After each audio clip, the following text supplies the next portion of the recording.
말씀은 아브라함의 일생 21번째 시간입니다. 제목은 사람의 방법과 하나님의 방법이라는 제목을 가지고 계속해서 19장 30절 38절 말씀을 이어서 하나님의 말씀을 전하도록 하겠습니다.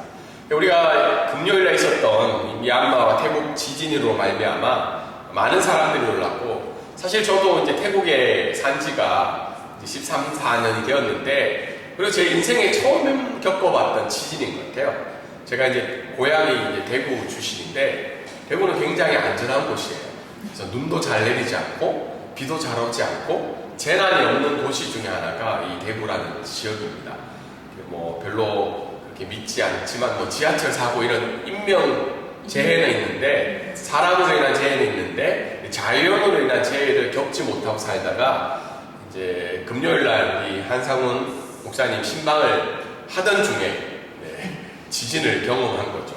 신방을 하던 중에. 그래서 같이 이제 지진에 대해서 서로 이야기도 하고 특별한 경험을 한 신방이었는데, 그래서 이 지진으로 인해서 지금 참 많은 사람들이 어려움을 겪고, 저는 지금도 문제지만 이 수많은 빌딩들이 이 안전성을 어떻게 가지며 갈까, 건물을 어떻게 보수해야 되는가도 참 문제라고 생각합니다. 오늘 아침이었죠. 제 이제 선교 훈련원이 아니라 신대원 동기 중에 네피도, 미얀마 네피도가 행정 수도라고 그러더라고요. 거기서 이제 사역을 하고 있는 선교사님부터 아침에 카톡이 왔어요. 이제 뭐 자기들의 상황들을 이야기하면서 저희 가정이 괜찮냐고 묻더라고요. 좀 미안하더라고요. 이제 그쪽에서 먼저 물어봤으니까. 그래서 저희는 뭐 괜찮다고 했는데, 뭐 상황을 보니까 굉장히 참담할 정도로 어려운 상황이다. 특별히 양고는 문제가 없다고 하는데, 네피도가 중앙에 있어요. 그 미얀마 중부 지역인데, 그쪽 지역에 이제 굉장한 이제 피해들이 있다고 소식을 들었습니다. 그래서 이런 지진과 이런 생각할 수 없는 재앙들을 생각해 볼 때, 이런 상황 속에서 우리가 할 수 있는 일이 뭘까? 이런 재난을 만나고 재앙을 만났을 때 우리가 할 수 있는 일이 뭘까를 생각해 보게 되었습니다. 옆에 사진에 보면 지진이 났을 때 사실 공공기관이나 정부에서 안내 문자가 오지 않았죠. 제 제자들이 이제 나누는 단톡 카톡이 아니라 라인방을 보니까 정부에 대해서 굉장히 불편한 마음이 있더라고요. 그러면서 자기가 일본에 갔을 때 지진을 경험했었는데 그 문자가 바로 왔다고 하는 거예요. 근데 태국은 지금 뭐 하고 있냐, 이런 식의 이제 불만들이 있다고 이제 표출을 많이 하더라고요. 지진이 왔을 때 뭐 정확한 통계는 알 수 없지만 100만 명의 사람들이, 특히 방콕에 있는 건물에 있던 100만 명의 사람들이 대피를 해서 걸어서 이제 집으로 가든지 아니면 다른 임시 거주지로 피난을 갔다는 뉴스가 나왔습니다. 100만 명이 길거리로 몰려오니까 어떤 상황이었겠습니까? 제가 아는 한 분 교수님도 페이스북에 올렸는데 18km를 걸어갔다고요, 집으로. 몇 시간이 걸려서. 그러니까 이제 지하철, BTS, MRT도 다 폐쇄가 당하고, 자동차도 대중교통 수단들도 다 일시정지가 했기 때문에 그 도로 상황들을 보셨다시피 교통체증이 엄청났죠. 몇 시간씩, 뭐 5분, 10분 갈 거리를 도로에서 갇혀있는 상황들이 있었을 때, 결국 재난 속에서 할 수 있는 일이 우리가 뭐예요? 건물에서 나와서 걸어서 갈 수밖에 없는 그런 우리의 연약함을 발견할 수 있는 이 시간이었지 않을까 생각하게 됩니다. 오늘 본문에는 어떻게 해요? 지난주에 어떤 일이 있었죠? 소돔과 고모라가 멸망을 당하고 재난 아닌 재앙을 맞이했을 때 그 인간이 할 수 있는 방법이 오늘 본문 가운데 나타나고 있습니다. 특별히 롯의 가정을 중심으로 사람들이 취할 수 있는 방법에 대해서 나오고, 그 가운데 또 하나님이 원하시는 그 방법들이 오늘 본문 가운데는 나타나고 있습니다. 오늘 첫 번째 말씀을 우리 한번 읽어볼까요? 자, 시작. 인간의 방법은 삶에 대한 염려와 불안감에서 시작이 됩니다. 그러니까 오늘 본문에 나타난 인간의 방법, 특별히 롯의 가족이 취했던 방법은 삶에 대한 염려와 불안감에서 시작이 된다는 거예요. 오늘 30절과 33절까지 말씀해 보면 롯이 소알에 거주하기를 두려워하여 라는 말이 있죠. 근데 참 아이러니하잖아요. 지난주에 생각을 해보면 롯이 어떻게 해요? 산에까지 가는 게 두려워가지고 소알에 살게 해달라고 했죠. 근데 소알은 어떤 곳이었나요? 소알도 하나님의 심판을 받는 도시였는데 하나님이 은혜와 자비를 베풀어 주셔서 거기서 살게 된 거죠. 근데 좀 있다 보니까 어떻게 해요? 두려운 거예요. 이 땅이 어떻게 될까? 이 땅도 망하지 않을까? 여기도 안전한 곳이 아니구나라는 생각이 들어서 어떻게 해요? 어디로 가게 되나요? 소알에서 나와서 하나님이 원래 이야기한 그 산으로 가게 되는 상황이 발생이 됩니다. 그 산에 들어갔는데 산에 있는 게 아니고 또 자기의 염려와 불안을 해결하기 위해서 어디에 들어가요? 굴에 들어가죠. 굴에. 굴이 안전하다고 생각하죠. 근데 사실 오늘날의 안전 재난 법칙의 규칙에 의하면 거기 들어가면 돼요, 안 돼요? 안 되죠. 거기 밖에 나와서 떨어지는 것을 피할 수 있는 안전한 곳으로 가야 되는데 아무튼 굴에 거주하게 되는 상황이 생깁니다. 그러던 중에 큰 딸이 이제 작은 딸에게 인간의 방법을 설명을 하고 있죠. 왜 인간의 방법을 이 두 딸이 생각했냐면 한 세 가지 정도죠. 첫 번째는 엄마가 어떻게 된 거예요? 소금 기둥으로 이미 이 세상에 존재하지 않고 있는 거죠. 그리고 두 번째는 자기의 집안을 이끌어 가야 되는 후손. 왜냐하면 아브라함의 이야기를 들어보면 고대 근동 지방의 가장 중요한 이슈 중에 하나가 뭐죠? 후손인 거죠. 자기의 집안을 이끌어갈 후손이 없는데 지금 어떻게 해요? 엄마는 소금 기둥이 되었고 아빠는 너무 나이가 들어서 인간적으로 보기에는 재혼하기도 힘들고 그 후손을 얻을 수 없는 상황이 생기게 된 거죠. 그러던 중에 자기들은 어떤가요? 자기들도 후손을 이어갈 수 있는 그 방법이 없는 거예요. 왜냐하면 약혼할 사람들이 다 소돔에 있었는데 하나님의 제한을 받아서 어떻게 해요? 다 멸망함을 당하게 된 거죠. 그래서 이런 인간적인 방법을 가지고 이 두 자매가 형제가 아니죠. 두 자매가 서로 의견을 나누고 있는 장면입니다. 그러면서 마지막으로 선택한 게 뭐예요? 그 당시의 사람들은 이해할 수 있는 방법이라고 말할 수 있겠지만 어떻게 해요? 하나님이 기뻐하시지 않는 방법으로 부도덕적인 선택을 하게 됩니다. 그러면서 마지막에 33절에 어떻게 나와 있나요? 막장 드라마가 나오기 시작하죠. 첫째 딸이 어떻게 해요? 아버지에게 술을 먹여서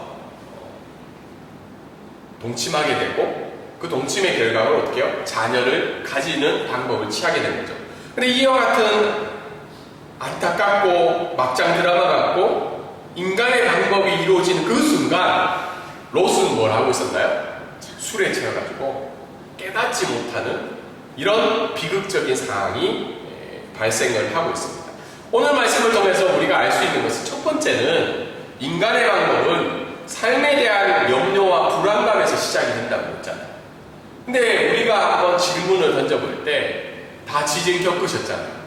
지진 다 겪으셨고 이런 상황 속에서 우리의 안전과 안녕은 도대체 어디에 있는가를 우리가 한번 점검해 봐야 된다는 겁니다. 롯은 어떻게 해요? 심판이 찾아왔을 때 자기와 안전과 안녕은 어디에 결정을 두은 건가요? 산에 올라가서 굴에 거주하는 것으로 자기의 안전과 안녕을 마지막으로 취했던 상황입니다. 근데 롯의 스토리를 보면 13장 10절에 보면 아브라함이 롯에게 어떻게 해요?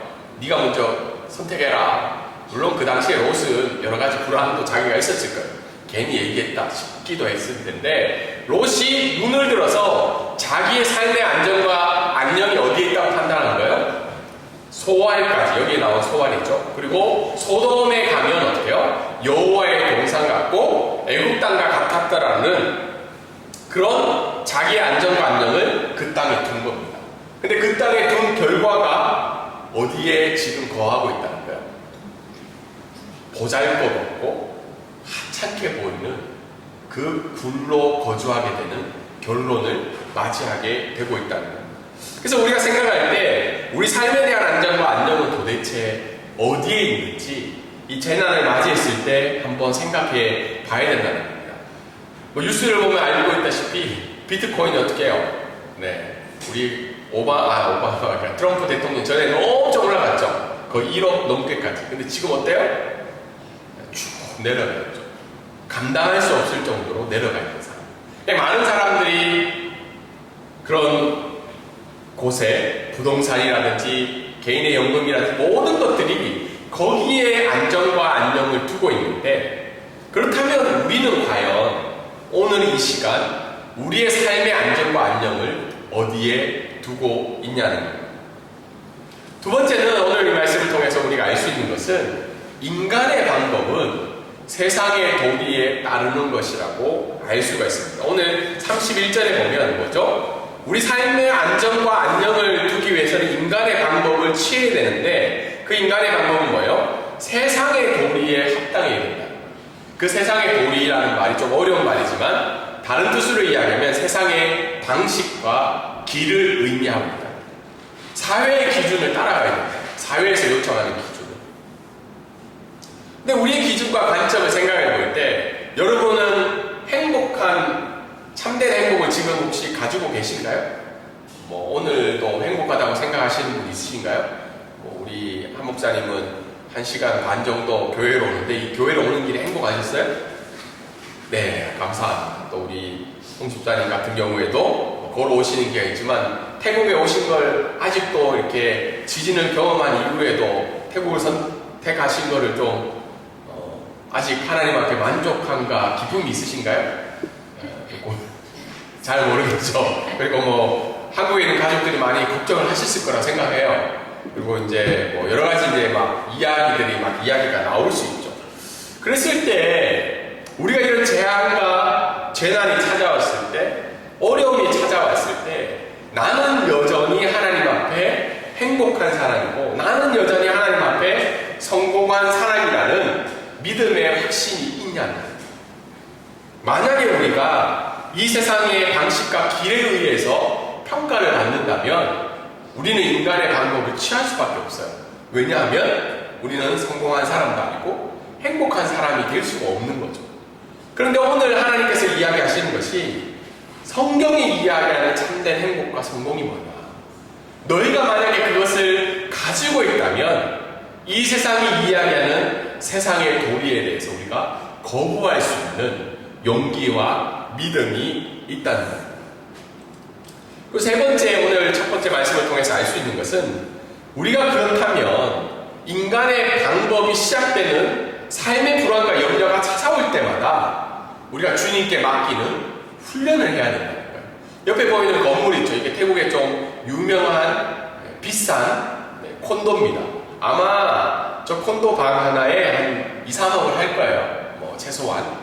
저 바트와도 강세이기도 하고 원래 있는데 여기도 보면 요 건너편에 콘도 지금 짓고 있거든요. 방 한 칸에 하한 정도 돼 있고 500만 원. 그러니까 2억이 좀 넘죠. 방 두 개가 이제 10억 정도 되는데, 이런 지진이 왔을 때 어떻게 해요? 처음에는 저 콘도 올 때 나는 저기 와서 한번 언제 살아보나 그런 생각도 한 번씩 들 때가 있잖아요. 맞죠? 좋은 집들 보면 뭐 그렇지 않다는 표정을 짓고 계신데, 저는 생각이 들어요. 나도 한번 저기 살고 싶다. 루프탑에 있는 그 수영장에서 한번 수영해보고 싶고. 근데 어때요? 지금은 저기가 우리의 안정과 안녕이 있는 곳이 아니라는 게 판정이 되버린 거죠. 근데 이런 상황을 겪으면 어떡해요? 많은 사람들이 이렇게 이야기하는 거죠. 아, 그럼 이제 콘도에 더 이상 아마 콘도 가격이 이제 급속도로 내려갈 겁니다. 오르지 않을 거예요, 한동안. 그리고 특히 건물에 금이 간 콘도들은 주인들이 이제 골머리를 섞기 시작할 겁니다. 그리고는 사람들이 이런 일을 겪고 나면 어떡해요? 아, 콘도는 이제 더 이상 살 곳이 아니다. 아니면 방콕에 이제 못 살겠다라는 사람들의 이제 또 다른 안정과 안녕을 찾아가는 현상들이 생긴다는 거예요. 그런데 우리가 이런 상황을 겪을 때마다 콘도가 아니라 방콕이 아니라 내 삶의 피난처와 안정의 근원이 하나님께 있다는 것을 다시 한 번 더 우리가 고백해야 된다는 겁니다. 여러분, 불순종과 죄는 우리가 다른 사람한테 행하는 죄나 성경에 기록된 여러 가지 죄도 있지만 또 다른 모습의 죄는 뭐예요? 하나님만으로 불안해하는 삶이 그 자체가 죄라는 거예요. 그래서 염려와 불안이 결국은 어디까지 나아가는 거예요?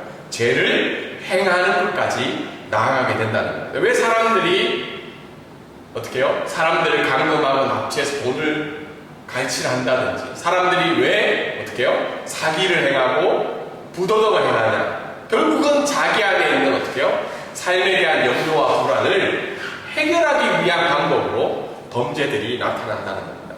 그렇기 때문에 특별히 이제 4월 20일이 부활주일인데 우리와 삶의 염려와 염려를 주님께 맡기는 훈련 중에 하나가 바로 부활의 소망을 가지는 거예요. 하나님 앞에 우리가 부활의 소망을 정말 가지고 예수 그리스도이라는 부활의 소망을 믿고 나아간다면 우리가 가지고 있는 많은 부분의 불안과 염려가 사라지게 된다는 겁니다. 여러분, 내일 우리가 천국에 갈 수 있고 다시 한번 우리가 가장 좋은 몸으로 우리가 부활할 수 있다면 지금 내가 가지고 있는 염려와 불안은 많은 부분은 사라지게 된다는 거예요. 여러분, 오늘 이 자리에 예배 드리는 게 불안하지 않으세요? 이 벽들 보면서 태국교회 오늘 좀 늦게 오는 것 같아요. 평소보다. 왜 그럴까? 아마 태국교회 많은 사람들은 오늘 예배 드리죠 않을 거예요. 왜냐하면 태국 사람들 성향이 좀 그래요. 근데 한국 사람들은 그래도 예배를 드리러 와요. 죽더라도 예배장에서 죽자. 뭐 이런 얘기도 있지만 여러분, 우리가 이 자리에 예배를 드릴 수 있는 이유 중에 하나도 그냥 습관이 아니라 우리에게 참된 부활의 소망이 있다면 우리가 안전적인 것도 확인을 해야 되지만 소망이 있다면 우리가 이 자리에 또 나와 예배할 수 있는 은혜가 있다는 겁니다. 그리고 이제 두 번째 오늘 말씀을 우리가 한번 살펴보면 한번 읽어볼까요? 자, 시작. 하나님의 방법은 하나님의 자녀라는 분명한 확신에서 시작이 됩니다. 하나님의 방법에 대해서 이야기를 드리면 34절에 보면 이튿날 큰 딸이 작은 딸에게 이르되, 다르게 얘기해서 다음날 큰 딸이 어떻게 해요? 인간의 방법을 자기 동생에게 이야기를 하고 있죠. 그러면서 35절에 어떻게 해요? 동일한 방법으로 하나님 앞에 인간적인 선택으로 죄를 짓게 대결합니다. 근데 안타깝게도 35절에 보면 어떻게 해요? 깨닫지 못하더라. 롯을 보면 참 안타까운 마음이 들어요. 왜냐하면 하나님이 그 가정의 영적 지도자로 불러주셨는데 삶의 재난과 불안과 염려가 찾아올 때 그는 여전히 깨닫지 못한 삶을 살아가고 있습니다. 그래서 결국 36절과 37절, 8절에 의하면 그 결과가 나오죠. 죄로 인한 결과, 인간의 방법으로 인한 결과가 두 종족이 태어나게 됩니다. 모압과 암몬. 근데 모압이라는 족속의 특징이 뭐죠? 이름이 뭐냐면 아버지로부터 유래한 자. 이름 자체가 이미 굉장히 하나님 기뻐하시지 않고 하나님 앞에 죄를 지은 이름인 거죠. 암몬은 뭐죠? 나의 친족의 아들. 결국은 누구의 아들이라는 거예요? 아버지 아들이라는 거죠. 이런 이름들 때문에 지금도 유대인들이, 물론 그 당시는 더 그랬겠지만 이 모압과 암몬 자손의 후손들에 대해서 유대인들이 그렇게 멸시를 한다고 합니다. 왜냐하면 이것이 굉장히 수치스럽고 하나님이 기뻐하시지 않는 방법이기 때문입니다. 그래서 오늘 두 번째 말씀을 통해서 우리가 알 수 있는 것은 하나님의 방법을 이어가는 가정과 공동체가 되어야 된다는 거예요. 창세기 18장 19절에 보면 하나님이 다시 한 번 더 아브라함과 언약을 맺을 때 아브라함이 이렇게 이야기해요. 네 자식과 너의 권석에게 여호와의 도를 가르치는 하나님의 방법을 너희가 가르치라고 이야기를 합니다. 그래서 아브라함이 여러 가지 실수와 어려움들이 많았지만 결국은 그의 후손은 어떻게 돼요? 아브라함을 통해서 이삭이 하나님의 방법을 이어가고, 그리고 이삭이 또 어떻게 해요? 야곱에게 하나님의 방법을 전달하고, 그리고 요셉, 특별히 12명의 아들들이지만 특별히 요셉에게 어떻게 해요? 하나님의 방법을 이어가는 가정과 공동체가 되어 간다는 겁니다. 근데 롯의 가정은 어떻게 해요? 아버지의 신앙에 부재가 있고 어머니가 어떻게 해요? 인간의 미련으로 말미암아 소등꽃 기둥이 되었고, 마지막은 어떻게 해요? 이 두 딸이, 자매가 불순종하는 하나님 인간의 방법을 이어가는 공동체의 가정이 되었다는 거예요. 그래서 오늘 이 말씀을 통해서 우리가 알 수 있는 것은 우리 방콕 브리지교회가 하나님의 방법을 이어가며 서로 알려주는 공동체가 되어야 된다.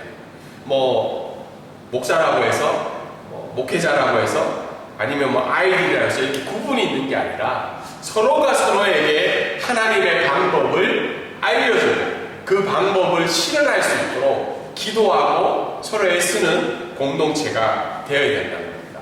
두 번째, 오늘 하나님의 방법을 알기 위해서는 내가 누군지를 깨닫는 신앙을 가져야 된다는 거예요. 오늘 그림 하나가 있죠. 누구냐? 너는 누구냐? 사람들이 우리에게 많은 질문하는 것이 네 경상도 말로는 이 말이죠. 네 꼬라지가 그런데 도대체 넌 누구냐라고 묻는 거죠. 그랬을 때 우리가 내가 누군지를 깨닫는 신앙을 가질 때 하나님의 방법을 이루어갈 수 있다는 거예요. 오늘 롯에 대해서 여러 번 이야기했지만 지금 이틀 동안 무슨 일이 일어난지를 모르는 게 롯의 상황입니다. 그리고는 그 이전에는 어떻게 해요? 천사를 통해서 여러 번 재앙이 긴급하게 이루어질 것을 이야기하고 있지만 그는 여전히 고민하며 무기력한 신앙을 보여주고 있습니다. 근데 더 나아가서 여러분 창세기는 누가 쓴 글이냐면 모세가 쓴 글입니다. 그러니까 그 당시에 있었던 일이 아니라 모세가 출애굽한 이스라엘 백성들을 향해서 쓴 성경이 바로 창세기부터 어떻게 해요? 신명기의 말씀이죠. 창출 레위기. 다르게 얘기해서 어때요? 모세를 따라 나온 이스라엘 백성들이 광야에서 또 가나안 땅에 들어가기 전에 누구를 만나요? 모압과 암몬을 만난 거죠. 모압 족속과 암몬 족속을 만났는데 자기들이 보기에는 그 사람들 어떻게 해요? 더 잘 먹고 잘 살고 더 강한 국가예요. 그래서 모세는 이 글을 쓰면서 너희들이 모압과 암몬 자손 앞에 주눅들지 말고 너희는 누구라는 거예요? 내가 아브라함을 통해서 선택한 나의 백성이라는 걸 깨달아는 거예요. 근데 때로는 우리는 어떻게 해요? 우리도 광야 같은 삶 속에서 가나안 땅에 들어가서 내 손에 쥐어진 게 아무것도 없는 상황 속에서 나보다 더 행복하고 나보다 더 잘 살고 나보다 더 건강한 삶을 살아가는 그 인생 앞에서 어떻게 해요?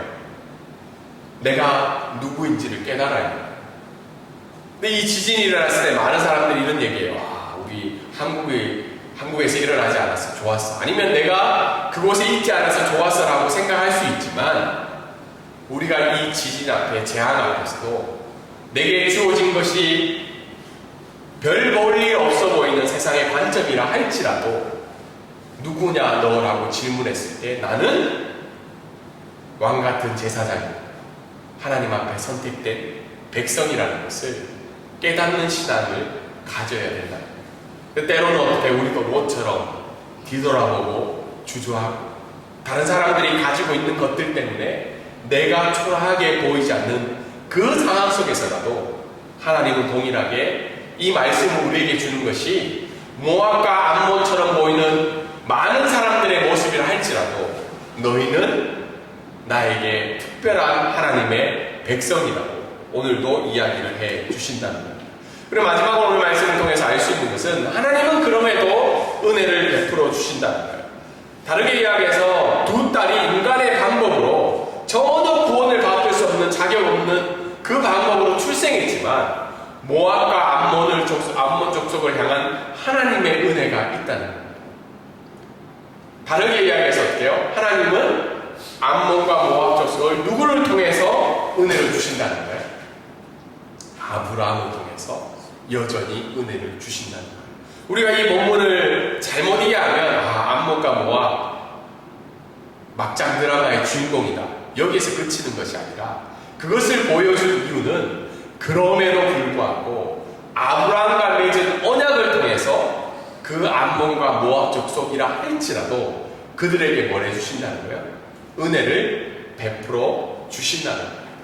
이 말씀을 우리에게 한 번 더 적용을 해보면 동일하게 내 주변에 있는 사람 또 이 땅을 살아가는 사람들이 죄와 하나님이 기뻐하시지 않는 그 삶에 충만하다 할지라도 누구를 통해서 은혜를 베풀어 주신다는 거예요? 나를 통해서 은혜를 베풀어 주신다. 하나님이 소돔 백성을 멸하시기 전에 아브라함의 그 의인의 간구와 기도를 통하여서 의인 10명만 있으면 그 땅을 멸망하지 않겠다는 그 하나님의 은혜의 통로가 우리에게도 있다는 겁니다. 더 나아가서는 어떻게 해요? 우리가 받을 수 있는 우리의 모습을 뒤돌아볼 때 우리가 죄 가운데 거한다 할지라도 하나님이 기뻐하시지 않는 삶을 우리가 살아간다 할지라도 여전히 하나님은 어떻게 해요? 예수 그리스도로 인한 구원을 통해서 우리에게 여전히 은혜를 베풀어 주시고 있다는 겁니다. 부활절이 찾아올 때마다 저희 교회가 작년에 계란을 먹었나요? 저희 교회는 뭐 그런데 별로 관심이 많이 없는 것 같아요. 그냥 예배 드리고 밥 먹고 헤어지는 교회인데, 부활절을 생각할 때마다 여러분, 계란도 중요하지만 계란보다는 어떻게 해요? 지금도 여전히 주님 앞에 부끄럽게 살고 있는 나를 어떻게 해요?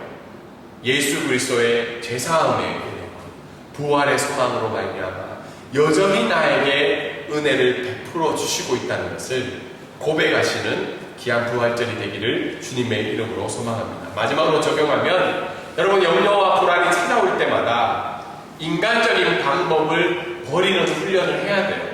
그리고 나는 이만큼 했는데, 나는 주님 앞에 이만큼 하나님 앞에 섬김에 나아갔는데, 그럼에도 불구하고 내 삶에 일어나는 일들 때문에 염려와 불안이 찾아올 때마다 참된 피난처 되시는 하나님을 날마다 찾는 삶이 되기를 주님의 이름으로 소망합니다. 그리고 예수 그리스도의 죽으심과 부활하심이 그 소망으로 말미암아 하나님의 방법을 나 자신에게 또 서로에게 보여주는 믿음의 공동체가 되기를 주님의 이름으로 소망합니다.